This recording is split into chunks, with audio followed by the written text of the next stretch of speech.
good to see you again, Aisla. Hello, everyone. Welcome to another episode of Gaia Gossip, and I am very excited about this episode. We've got some new things going on here. We have a new host that we're going to be introducing, Mr. Theo Wilson. Um, Yeah. for those of you who are not aware, I met Theo. Well, I've known about Theo for a lot of years from Denver, Colorado. I heard him as a poet, a slam poet, as Luciferi. Hmm. And this young man blew me out of the water. Yeah. And then diving in to find out a bit about him and realizing he started his speaking engagements at 15 with the NAACP at Hmm. 15. And I think he Um, overcame a stutter too to become the poet that he was. it speaks to the testimony of who this man is. Yeah. And And his heart. Theo has done a number of things for us over the years, and including last year. He was yes, our, he yeah, was one of the yeah, main entertainers at our 15-year anniversary. For those of you that missed it, I'm sorry, but it was pretty great. Make sure yeah, you sign up to catch the next one. absolutely. No. But he has spoken to me, to my heart over the years, and Yeah. his love and respect for women and Mother Earth is just so powerful. Um, the joy when he talks about his family, his wife and his daughters, it just carries you. Yeah. So it was an honor to be able to ask him. It was a privilege to be able to ask him to please come do a show for us, a podcast for us on a monthly basis, and bring your words, your wisdom, your spirit to Yeah. us because we need that perspective. And I truly believe we need the male perspective. We need a person of color's perspective. We need that indigenous perspective. Mhm. And he has been delving into his roots, his Ghana roots. And I know he's going to be talking about that as well. Yeah. Well, and one of the things that I love about Theo is that there's such an important conversation about toxic masculinity. Mhm, And Theo, in my experience and observation, embodies a form of positive masculinity. mhm. Absolutely. He is truly a power of example. He Um, really is. Yeah. and today's, oh, go ahead. I was going to say today's I was also going to say, special. if every young boy could have some time with Theo, I think this world would be a better place. Agreed. He doesn't Yeah. have, he has tons of free time, so I'm sure he'll be up for that. Oh, yes, absolutely. Yeah, he'll tell you all about his free time. Well, and today's also special because I believe, and I didn't know this, I just wasn't paying attention, that this is the first time that the wonderful Vanessa Blacknall-Jamison, who has been a longtime supporter of Her Many Voices and board member, is going to be on Gaia Gossip. Yes, and I am just beaming here because Vanessa is my girl. Hmm. She is one of my oldest, dearest friends. She is a sister in my life, and we have been running for, I don't know, we argue over how many years, but it's, somewhere around close to 40 years. And the amount of support and love that this woman has shown over the years, I have no words for. A lot of the reason why I get to do what I do is because of her support and her whisper in my ear over the years on what I can do and how I can do it, and the belief that she has had in me. Yeah. And so we were very fortunate. Vanessa's a busy woman. She had a career with United for a lot of years, 20 some years, and now she is the ED for OBAP, the Organization of Black Aerospace Professionals. Um, Especially today, she's very busy. So the fact that she continues to sit with us and to guide us and support us is tremendous. It really is. Hi. Wow, what an excuse me, an honor to be introduced like that. I'm losing my voice now because I've been talking most of the day, so please forgive me. I love you, girl. You know that. I love And I am so grateful that you are in my life and that you are here supporting us for so long. Yeah, it makes a huge difference. So Thank thank you, you. thank you, thank you. And I love you both very much. Very, very much. You are a guiding light. And we're so excited. We really do appreciate you taking the time today to be with us and to talk to Theo. And this is going to be such a great topic. Yeah, I look forward Let's to it. So let us have our conversation. All right. let's get with it. Vanessa and Theo. I do remember having the pleasure of meeting you at the 15th and was so honored for you leading that discussion. But I also know that you're a man of many different ideas, thoughts, and very positive energy. What I'd like to hear about yourself is where are you today and what are you doing? Yo, thank you. Everybody has such nice things to say, and I'm just trying to live up to it. Right now, I am making nonfiction television about how to restore the planet. And Mm, so my work has taken me on TV before. I've got a special on A&E called Can't Turn Us Around about the civil rights movement. I got a show on the History Channel right now called I Was There. And now during the pandemic, fell in love with the idea that we as humans can be a keystone species in restoring the planet. We can reframe our identity and then reshape our behavior as more of what one of my mentors calls more of a honeybee than a locust kind of species. And there are people doing these efforts, but I realized that not many environmentalists look like me, sound like me, came from my background.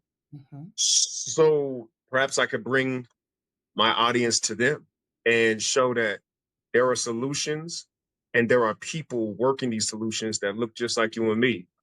And so I've been to Ghana filming some solutions, and I'm on my way to Miami next week to film some more.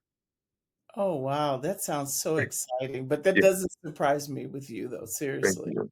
Oh, Thank you. no. Thank you for that. And there's so many nuggets in that. I'm not going to even try to remember, but It's I all will good. tell you that let us know for sure when this is going to occur so that we can Sure. support you in all that we do. So Nice. I'd like to hear from you about the current climate and what we're Mhm. dealing with. What are your thoughts as to how this is impacting Mother Earth? What is it doing for us as a nation? And and what changes might you anticipate? Thank you for that. America's learning the hard way. Mm, America's learning the hard way. And it's not necessarily that all of Americans deserve to learn in this way, but we have allowed our power structure to be captured by such nefarious interests and haven't exerted the necessary force to take it back that now we're going to find out that there are consequences for our lack of strength and integrity in certain areas. mm, And I'm speaking directly to the left, where I come from. I'm mhm, speaking to the left here. mhm, You know, my politics has been probably far left all my life, mhm, but I've seen those who were supposed to represent us not only drop the ball, but betray our deepest interests.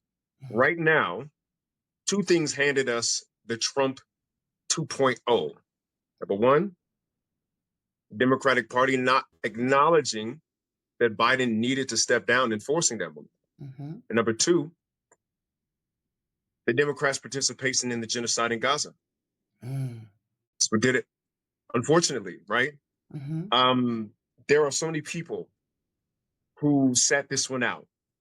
There are so many people, young people, who are heartbroken, who saw Joe Biden and by extension Kamala Harris not only stand by while this tragedy spiraled out of control, but suppress dissent within our borders. mm, And that is the kind of thing that is going to come back to bite you in the voting booth. And unfortunately, both sides of the aisle are bought by the same donor parties, donor class.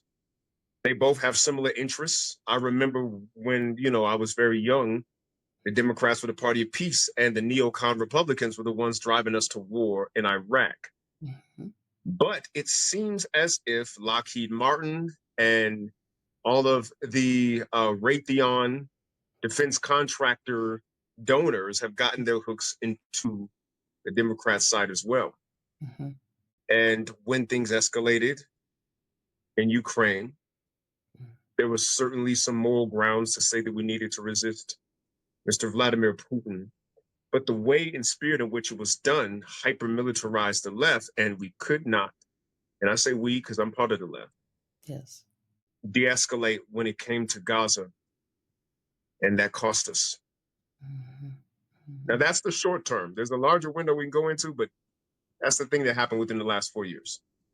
And what you're saying is very accurate, but I guess I'm at the point where what do we do to correct Right. this wrong on the left? Right. Right. We have to stop compromising. Mm-hmm. We have to stop compromising. A lot of the things that happened on the left were because we kept on being goaded and coerced into choosing the more establishment candidate because they had a greater chance to win, whatever that means, however many times that happened, versus sticking to our guns. And you see that the right, their fringe element became their mainstream. Mm-hmm. Our fringe element on the left can be the mainstream as well if we abide by the same taxes. You got to remember, let's look at the right. Trump was resisted outright by the Republican establishment in 2016. Mm-hmm. You see all of his allies now, Marco Rubio, Ted Cruz, all the people who are on his side, whether it be Lindsey Graham, whether it be, Mitch McConnell, all have video of themselves being like, we don't like this guy. Mm-hmm. Trump activated the populist right and overcame the establishment right. Mm-hmm. We must do the same. And we have a few strong contenders. A lot of folks like Miss Jasmine Crockett right now, because her clapback game is final boss level. Mm-hmm. You say something to that young lady, you have nothing but smoke coming from her and the internet, right? And she stands on business, as we say. But there are other candidates who are emerging, and it starts at the local level, and it goes up. But there are people that we can vote out, and there are people we can vote in. Exactly. And local politics is where all of that begins.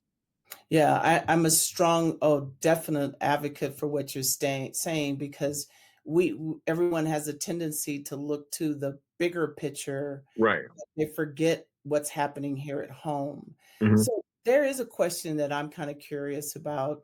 Have you had the opportunity to venture into the Project 2025 playbook? I had to read that thing because I was advising a presidential candidate who deeply disappointed me. And that's another conversation. But because I was working on staff, I had to read it. And Project 2025, it's not just that it's a fascist takeover. It's not just that. It's that it's tacitly been the playbook of Republicans all my life. Yes. All my life. This, what we are witnessing, is their end game that they've been plotting since the Reagan administration that I was born in. Yes. So what I like to remind people of is that whatever erosion of rights you are seeing, whatever kind of ethno-fascist sort of rhetoric, the othering of people who are melanated or LGBTQ, this all was based in using legislation to try to recapture a white majority population. That's right. What it's all about. I mean, anybody who reads Francis Cress Welsing's The ISIS Papers understands that the Cress theory of color confrontation is what's driving all of this. The fear of being a minority in a country where minorities have historically been mistreated by the majority. As the right wing projecting the kind of darkness that they inflicted onto us as being somehow a part of us. And they're going crazy and thus fulfilling faster all of the stereotypes of the white folks that they don't want to hear about when they ban critical race theory. I just think it's ironic. Yeah. They don't want to hear about Black voices of the past, so they'll suppress Black voices today. So yeah, when you don't learn from your history, you're doomed to repeat it. And they do not want to learn their history. They won't even read it. That's right. Yeah, and the reason for that question is simply a discussion that I've been having with a number of people. And so when we talk about the future, then I ask, well, what is the left's playbook? What is our playbook? What Yeah. have we been moving in? What direction are we moving in? So what do you think is our playbook to get back and understanding that this, and I'm gonna use your terms, which I totally agree, fascist Actually, organization and what they're going, yes. What is our playbook, Theo, in your mind? to put it bluntly, we need an economic left more than we need a cultural left. Mm, We need an economic left. Now we got a cultural left like nobody's business, right? We yes. fight for culture war issues. These things get distorted into quote unquote wokeism. But these are all things that are rights for historically marginalized people that absolutely deserve to be centered. But we over-centered them and under-centered the economic part of the left. Mhm, What was the economic left's job? To fight big business for the little guy, to fight the bourgeoisie on behalf of the proletariat. mhm, You know, mhm, um, that's and so because there's no true economic left, mhm. poor white middle class America doesn't have anybody to fight for them either. Exactly. And now, Mr. I don't have any white privilege guy who is poor by any standard of income that you would say Mhm, is now vulnerable to any right-wing populism that can blame brown folk, black folk for his not having money. mhm. But the fact is he needs money. The Period. fact is he needs unions. The fact is he needs collective bargaining. The fact is he, like all Americans in the working class, need countervailing powers to the power of big business. Mhm, And slowly but surely within my lifetime, I watched the Democrats and the left generally abandon an economic policy for a cultural policy. Both are important, but they overplayed their hand in one area, and mm, that left the right, who still needs a left, the right who still needs a left, vulnerable to a populist right wing fascist ideology because of the acuteness of the pain that they're in economically. mhm. So, Theo, what is the impact of all of this on the environment? Good question. Well, the thing about the environment is, as it's set up right now, this hyper capitalist economy is set up as the enemy to the environment. It's set up as the enemy, whether you're talking about factory farming, whether you're talking about an extractionist model for resource distribution, whether you're talking about the commodification of the entire natural world. When we try to fix our economic problems in the world of humans without a strong voice with leverage, not just loudness, to speak out for the personhood of the environment, you do not have a situation in which you can do a both and. It must be either or. And so, for example, huge example of this right now, the way that the new technology is coming online for AI. Mhm, We're looking at this advent of things. Everybody's using ChatGPT, Sora, an app like it, and to create the data centers necessary to house this computing power, they're building them in near drought areas.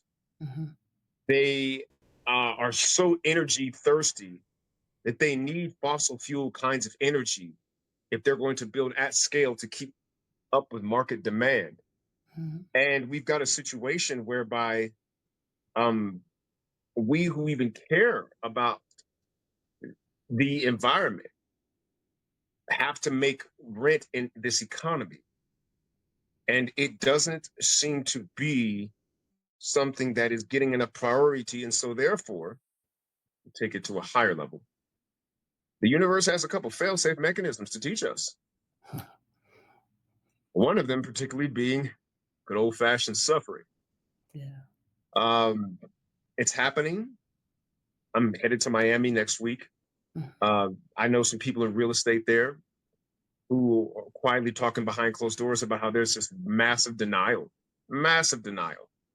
about how they are selling real estate in a place that's becoming increasingly more hurricane prone because of climate change.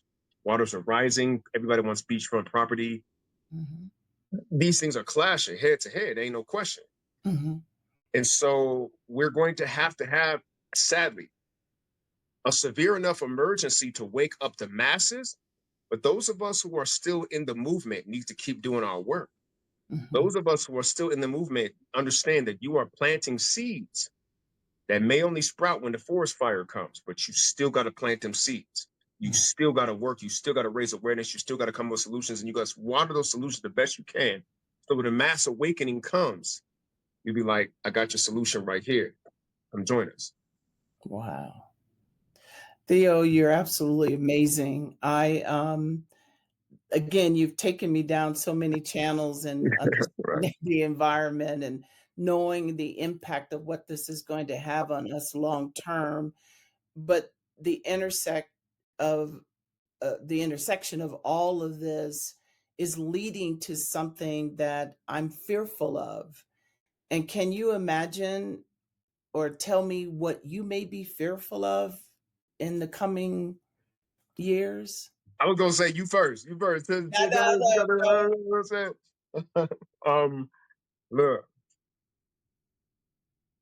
I'm a husband and a daddy of two precious baby girls, man. I brought them into this world, and I have a responsibility to fight with everything I've got to make it better. Here's one thing. I just came back from Ghana. Americans have this bias when we think that our world ends, we think the world ends. And it doesn't. There's other things happening on this planet. Yes, we are all connected. Yes, climate change is a global issue and whatnot. But not everybody on this planet is as steeped and stuck on stupid as we are. Political will can be generated in different areas and create different solutions scaled up faster than maybe we can over here. My father and mother made my sister and I understand that we are global citizens and that we would be most wise to act accordingly and to look at the world as a place that we can live in anywhere on that globe if we so decide. That's a tough one, right? Because I mean, I'm what's called a foundational Black American. My lineage is here. Yes. You know, my lineage is from Louisiana, Texas. You know what I'm saying? That we can trace with a little bit from the Caribbean, and I just understand what times we're in. We are in the find out portion of programming, and the only thing I've got really is my walk in life in the universe that takes me and shows me and provides for me the things that I need when I need them, as long as I am of service to what is highest. And that's the walk that I'm walking right now. That's the talk that I'm talking. And everything else is out of my hands. And I study them, but I don't sweat them. I study them, but I don't sweat them. I sweat what I can control. I study what I can't. That's amazing. Tell me about the trip to Ghana. You've mentioned it a couple of times. What impact did it have on you with everything? Let me tell you something. So Was my this your DNA first test. time there? Oh yes, first time to Ghana. Okay. My DNA test came back that the majority of the ancestors that I have that were taken in the transatlantic slave trade came from Ghana. Okay. The vast majority, second Nigerian, next Togo and Benin, and after that the Congo. But the vast majority of my African ancestry is from Ghana.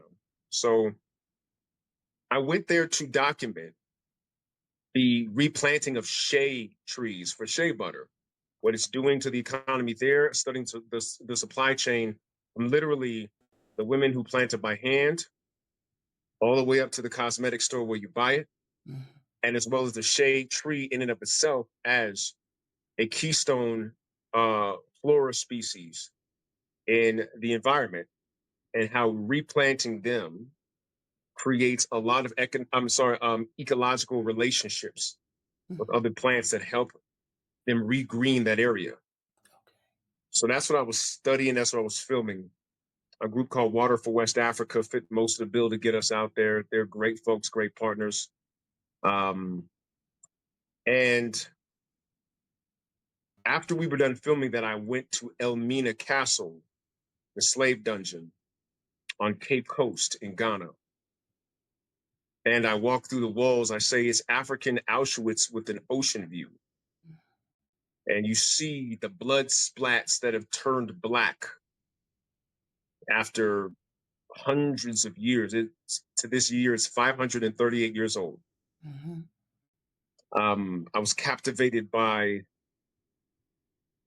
the intentionality of the cruelty that's built into that building. From the low ceilings to the lack of windows in certain dungeons and not others, to slides that bodies were supposed to be shoveled down. This smallness of the door of no return, how it was intentionally built to a certain size so that only one body could fit through at a time so they could be counted by the enslavers. These things struck me, and I felt like a conqueror because in this form, I was not there, but my DNA was. Every bit of protein in my body that comes from an African ancestor survived the unsurvivable and now has taken alchemy in my form so that I can walk my black behind back there and be like, you couldn't break me. That's right. I'm back. You know what I'm saying? So that was that experience in Ghana. I hope I summed it up. You did perfectly, but I also know you're a writer. A little bit. Yes, and I'm sure you've written something from the I source. have. Can you share anything with us right now? I actually did because see, I wasn't ready to do this, and my computer ain't fired up, and I got my cell phone over here, and the computer ain't. I got you. But I did film a video of me doing my poem called "Conquest of Elmina." This poem is called "The Conquest of Elmina." I'm watching waves break on the shore of Elmina, a slave dungeon on Ghana's coastline with cruelty crafted in each corner, as if it were constructed by cannibals. The stone stomach that digested the diaspora is almost beautiful, an architectural indictment of how genius Europe could be with its evil. It is literally brutality standing static. Every stone, as hard as the heart needed to break flesh and spirit for profit, blood-stained handprints turned black after centuries of midnight. The intentionality of the harm, as inarguable as dungeon walls, Elmina is African Auschwitz with an ocean view. The same view blurred by the last tears my ancestors would cry on this soil. Before capitalism bought them a one-way boat ride to old Dixie torture camps, before bullwhips planted rows of prosperous cotton striping the welts in their muscular backs, the sea breeze whistling the halls of Elmina almost sounds like the Star-Spangled Banner. Marvin Gaye and Whitney Houston had ancestors here whose screams were beaten into American blues. The sea and sky here are almost the same hue, the same color as tears washing ashore a world away, like my mother's bloodline in Louisiana. Starving cargo on a ship sailing, suffering as thick as gumbo. African bodies without being, dark and anonymous. But one of them had my face. And what if my smile is their only revenge? A fuck you to Father Time if he had a white man's eyes. They answered their shackles, death march, with my DNA chain. Survivors' hopes braided into a double helix of defiance. Turns out my cheek swab tested positive for superhero. Someone outlived the unlivable, and science says they lived in Ghana. And I'm the first one in my bloodline back to see the Atlantic from this side of sunrise. Landing in Ghana, I hear the voices in my veins like vibranium, harmonizing in the key of unkillable. They are my theme song as I climb Elmina steps like a goddamn conqueror. The sun returns, walking the shoreline unshackled. I carry them through the door they said we'd never return from, and I ask myself, What really is an ancestor? Most are strangers of whose lives we know nothing. Before our lives we owe everything. Their pain is foreign to me as the tongue they cursed it in. Is it right for me to thank them for surviving a slaughter long enough to have sex with a stranger? For opting out of oblivion when it was their last sovereign right to die in self-inflicted emancipation? The answer may be uncertain, but one thing is not. The same hands held by chains held a baby, sailed them like Moses in the basket down a river of carnage. They survived and by some miracle did the same. The very hands that tended fields and the wounds of nations warring, that fashioned cathedrals, jet engines, and jazz bands scoring, carrying a tune like toddlers through the tributaries of time. We all crowd surf on the hands of our tribe until it's time for us to stand. Stand like Ghana, on its own 2 feet at independence. Britain forced to hand them freedom like a midwife hands over a baby she was caught abducting. And in that bundle were the keys to Elmina, where Ghanaian students now take tours through history and smile a little too freely for my Black American liking. But my grim gravity forgets that an African laughing is an event built nowhere in this castle's blueprints. The architects never intended our elation or liberation, never intended captives to capture the world's imagination, nor the hips they plundered to give birth to hip-hop or Kwame Nkrumah breaking chains at the United Nations. They never planned for their stone sentinel's head to bow in shame before history. Smiling Black kids on his shoulders, laughing invincibly in his ear, whispering, "The conquest of Elmina is complete." This is our Auschwitz. This is our Holocaust Museum. This place held our ancestors under ungodly, inhumane conditions. And the idea that is swept over a lot of Black Americans right now, that this ain't like our heritage, this ain't where we come from, strikes me as the deepest betrayal. Unfathomable. That our ancestors went through all that and not to claim them. When you see where they were held, you come here, you walk these grounds, you hear your voice echo through this place. You see the blood splash on the wall turn black over time. I claim my ancestors. I don't know about y'all, but I'm happy to have descended, proud to have descended from the people who survived this torture and overcame. This is Elmina. This is our history. Awesome. In the last few minutes that we have, Theo, I would love for everyone to know the man that you are. You are such a gift to us all. But what what's driving you right now, besides those two beautiful girls that you have and your walk and your journey? But what else is driving you right now? I'm driven by a dark thing. I'm driven by survivor's guilt. Mm, Um, and it's something I'll be wrestling with all the time. But when I was 22 years old, I was handcuffed and beaten by Denver police. mm, Um, and at the moment that I thought I was going to die, I just gave my life away. I just hoped that somebody cared about it on the news. 8 years later, a friend of mine, Alonzo Ashley, died at the hands of Denver police. He was tased to death at the Denver Zoo. They literally treat the animals there better than they treated my boy. mhm, And I just can't tell you how many nights I've laid awake looking at a ceiling fan, staring, just spinning. This is my private life, trying to justify my existence.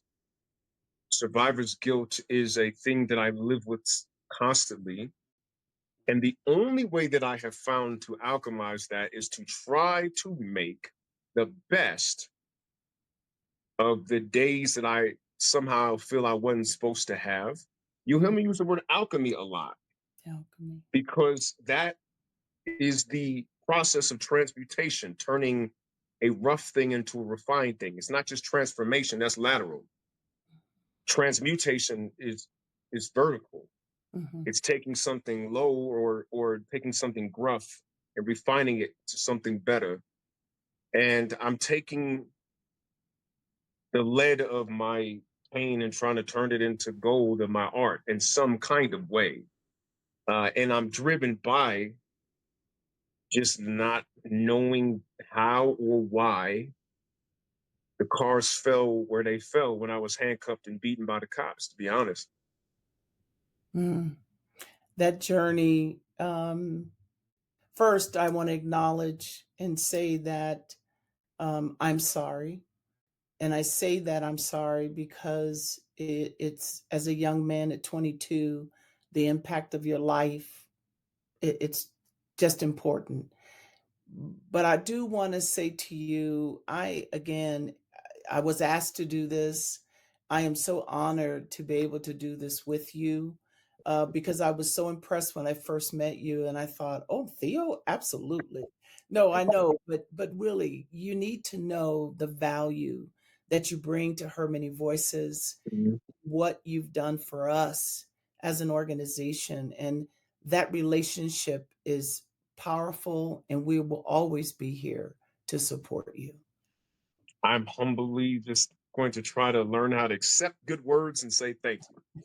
I I love what you all do and who you are. And I was like, what can I do as a guy? Just head cis guy. What can I do to help? And if this is what I can do, so be it. Thank you. You're amazing, sir. Thank you, Sorio. Appreciate you. Thank you.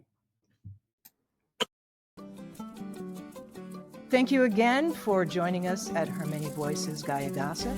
Remember, whatever you do for another, you do for yourself.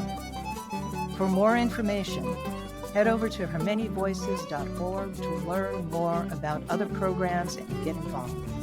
From all of us at Gaia Gossip and Her Many Voices Foundation, thank you, and until next time.